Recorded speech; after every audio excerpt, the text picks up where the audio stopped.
വിദ്യാർത്ഥികൾ ഏവരും വലിയ ആകാംക്ഷയോടെ കാത്തിരുന്ന ബ്രില്യൻറ്റ് സയൻസ് ഒളിമ്പ്യാഡ് എക്സാം അങ്ങനെ സമാപിച്ചിരിക്കുകയാണ്. മലയാള മനോരമയും ബ്രില്യൻറ്റ് സ്റ്റഡി സെന്ററും സംയുക്തമായി നടത്തിയ ബ്രില്യൻറ്റ് സയൻസ് ഒളിമ്പ്യാഡ് വലിയ വിജയമായി മാറുകയാണ് ഉണ്ടായത്. 5 മുതൽ 10 വരെയുള്ള ക്ലാസ്സുകളിൽ പഠിക്കുന്ന വിദ്യാർത്ഥികളാണ് BSO എക്സാമിന്റെ ഭാഗമായത്. BSO ഫസ്റ്റ് സ്റ്റേജിൽ നിന്ന് തിരഞ്ഞെടുക്കപ്പെട്ട 10,000-ലധികം വിദ്യാർത്ഥികൾ കേരളത്തിലെ 50ഓളം സെന്ററുകളിലും കേരളത്തിന് പുറത്ത് ബാംഗ്ലൂരിലും ഇന്ത്യക്ക് വെളിയിൽ ദുബായിലും ഖത്തറിലുമായി BSO സെക്കൻഡ് സ്റ്റേജ് എക്സാം എഴുതുകയുണ്ടായി. ഇനി കാത്തിരിപ്പിന്റെ ഏതാനും ദിവസങ്ങൾ മാത്രം. രാജ്യം ഉറ്റുനോക്കിയ സയൻസ് ഒളിമ്പ്യാഡിൽ ഉന്നത വിജയം നേടിയ വിജയികളെ ആദരിക്കാൻ പാലാ മുത്തോലിയിലെ ബ്രില്യൻറ്റ് ഡയമണ്ട് ബ്ലോക്ക് ഓഡിറ്റോറിയം ഒരുങ്ങിക്കഴിഞ്ഞിരിക്കുന്നു. ജനുവരി 11 ഞായറാഴ്ച BSOയുടെ വിക്ടറി ഡേ. അത് വെറും ചടങ്ങല്ല, ശാസ്ത്ര പ്രതിഭകളുടെ ഒരു മഹാസംഗമം തന്നെയാണ് അവിടെ സംഭവിക്കാൻ പോകുന്നത്.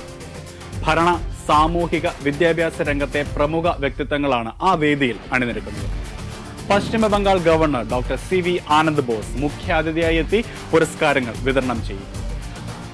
പാലായുടെ പ്രിയപ്പെട്ട MLA മാണി C കാപ്പൻ, രാജ്യസഭാ MP ജോസ് K മാണി, കോട്ടയം ജില്ലാ കളക്ടർ ചേതൻ കുമാർ മീണ IAS, സുരക്ഷാ മേഖലയിലെ കരുത്തുറ്റ സാന്നിധ്യമായ വിനോദ് കുമാർ IPS, കൂടാതെ Kottayam medical college principal doctor Varghese P Punnoose, Malayala Manorama vice president Varghese Chandy. ഇത്രയും പ്രമുഖരുടെ സാന്നിധ്യത്തിൽ ആ പുരസ്കാരം ഏറ്റുവാങ്ങുമ്പോൾ അത് ആ കുട്ടികളുടെ ജീവിതത്തിലെ ഏറ്റവും വലിയ നിമിഷമായി മാറും എന്നതിൽ ഒരു സംശയവുമില്ല. ബ്രില്യൻറ്റ് എന്ന പേര് വിദ്യാഭ്യാസ ലോകത്തെ വിജയത്തിന്റെ പര്യായമാണ്. റിസൾട്ടുകളുടെ പെരുമഴ തീർക്കുന്ന ഈ സ്ഥാപനത്തിൽ തങ്ങളുടെ മക്കളെ എത്തിക്കുക എന്നത് ഏതൊരു മാതാപിതാക്കളുടെയും സ്വപ്നമാണ്.